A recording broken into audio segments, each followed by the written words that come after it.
Good morning and welcome to the Crafty Canary. Today we're going to do another video on how to hem a pair of pants in which the hem has come out. Now, in a previous video, I showed you how to do that by hand, and today I'm going to show you how to do it on your sewing machine. There is a rarely used stitch on our home sewing machines called a blind hem stitch. It's not the same as the hem stitch that a commercial machine would use. A factory would use a machine that only has one thread, no bobbin, just one thread that comes through a curved needle, picks up a little bit of the hem and a little bit of the pants, and does it in a chain stitch, in kind of a loop stitch. So it's a loop and then the thread goes back through it, another loop, and the thread goes through that loop.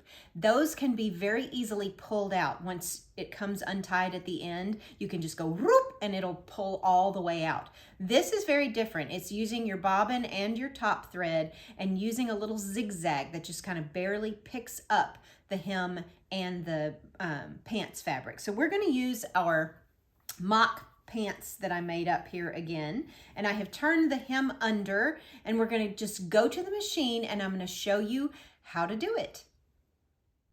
I have a Singer heavy duty, and it's just a pretty simple manual machine. It doesn't have any electronic controls, but most home machines are going to be very similar to this and have stitches very similar to this. And what you will find on the stitch button, so here's where we choose our stitches, and this is my regular stitch, this is my zigzag, or a couple of different zigzags, and then you have the blind hem stitches. It's these three right here. This narrower one is going to be used for more stretchy fabrics. This one here is going to be used for your regular normal lightweight cotton fabrics, or even heavy fabrics like drapery fabric. This one is just actually the same thing, but in the opposite direction. So a lot of times if you need to use it the other way, you need to put the fabric on the other side, or you're left-handed, that might be a helpful tool. But I'm going to use this one, so I have it set on that one. The dot is there. I actually have a green top thread in my machine. Don't know if you can see that, and a red thread in the bobbin. Oops, excuse me. I was doing this using it on a Christmassy craft, but I also thought it would be very good for us to be able to see it on this light blue fabric. So when you do this, you may want to get your sewing machine manual out. One reason, because sewing machines are different, so you want to make sure that yours works the same way mine does, and that you have your settings appropriate to what your machine calls for. But then also, it seems to me that I always have to get the manual out when I'm doing this in order to remind myself how to do it. But in the manual, it tells you how to fold it back so that you can get this hem right, and I never understand it. It always takes a couple of tries. So if you don't get this on the first time, do not get discouraged. It can be a little bit tricky to learn how to do it, but you'll want to have turned your hem up normal. Then you're going to take it and you're going to turn the hem back inside the pant leg so that you have bottom part of the hem where I've serged it sticking out, and this is the pants folded up. So let me see if I can kind of show you that a little better. It's really a strange kind of fold, and the instructions in the manuals are never really very clear. They do a drawing, and it's kind of hard to tell what that means in a drawing. So you see, that's the hem, and I'm folding it under so that there's about 1/4 of an inch sticking out, which is really just about the width of my serged stitch. So I can, if I've got the serged stitch sticking out, then that's about right. So I'm going to kind of finger press that way all the way around.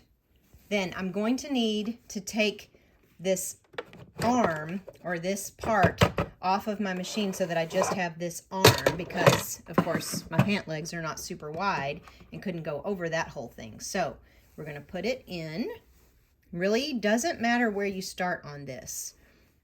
And I would not backstitch on this. And I can tell from knowing my machine that it is on the outer part of the zigzag. And if you were to look at that stitch, the zigzag is going to be inside. So see, my needle is here.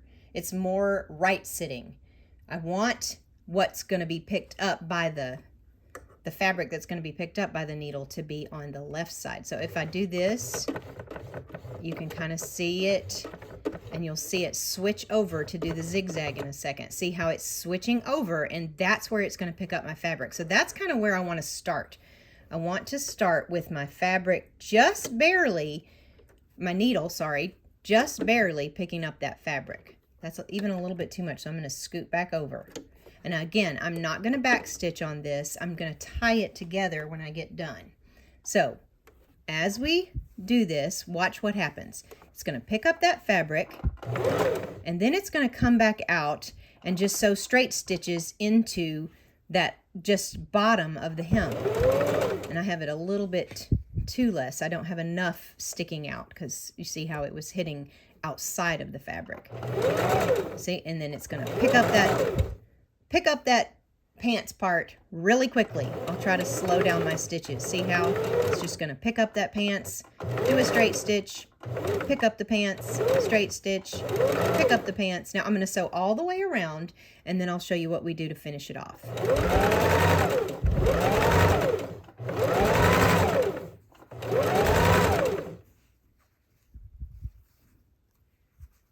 Now I'm coming back around to the beginning.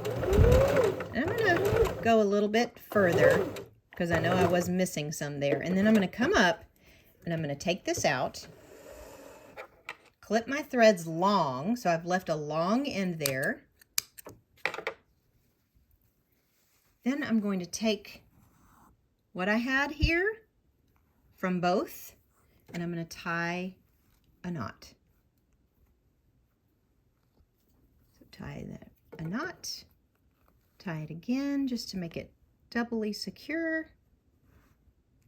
I'm going to do triple secure because I'm not sure my knots were that great.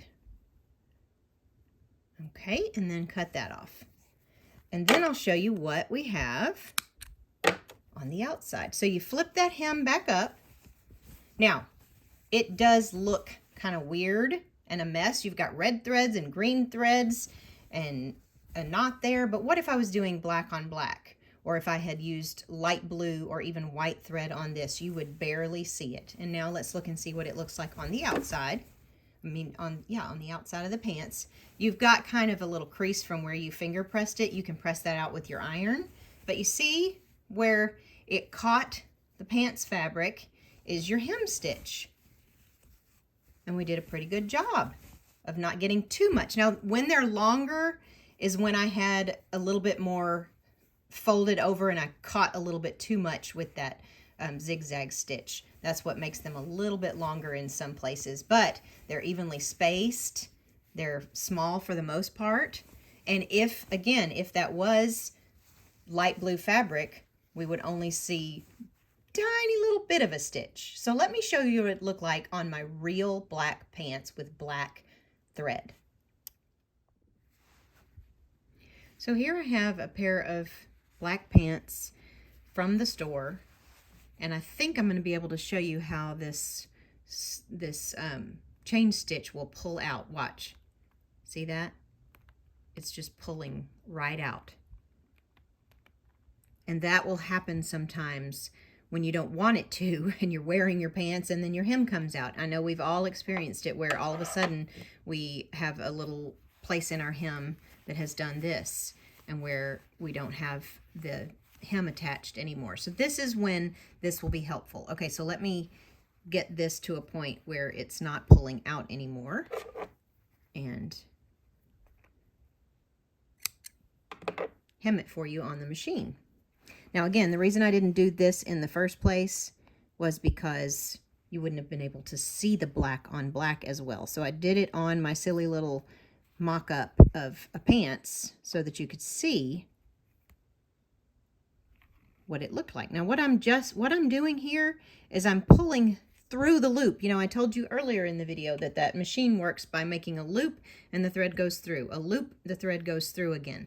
And so when you have a place that comes out like that, you can actually make a loop and then pull with a pin that thread up through it to get it to stop coming out again. So now we're going to do like we did on our other pair of pants, and because it's so dark and I can't see where I've got attached hem and where I don't, I'm going to mark that with a pin. So I'm going to go a little bit back from each place where the hem is secure and mark it with a pin so that I know where to stop and start.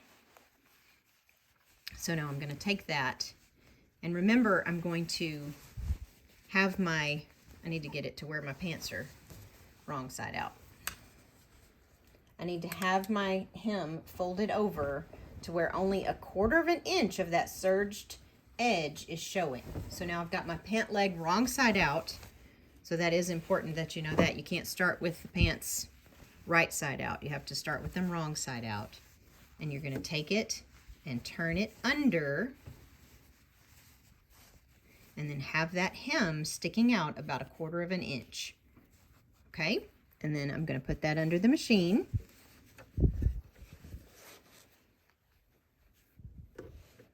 And again, remember, I want to make sure that my left side of the needle, when it goes back for that zigzag, is going to pick up the little folded under edge. Okay. Now, because I'm not coming back around on this one, I'm not going all the way around the pants leg, I am going to do a bit of a back stitch while it's in the straight stitch so that it won't come out as easily. So now it's picking up, and I'm going to adjust as I go just to make sure that it's about 1/4 inch. It's picking up, straight stitch and picking up. See how it does it pretty fast if I don't slow down. Sorry that my habit is to go pretty fast.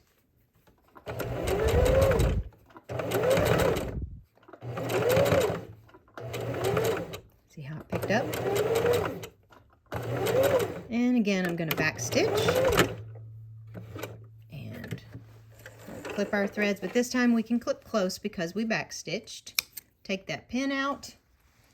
Do the same thing on the other end and show you what the outside looks like. So again, I can go to my iron and press that little crease out because it's just made with finger pressing, so it's not permanently in there. But you can see how it picked up, and it's pretty close to matching. Well, it is actually exactly matching because it's black, but it's also matching the rest of our hem and not looking totally and completely out of character for the rest of the hem. So I hope that video has helped you know how to hem with the blind stitch on your machine. Please come back next time, subscribe to my channel, and we'll see you next week for another great tip on Tuesday.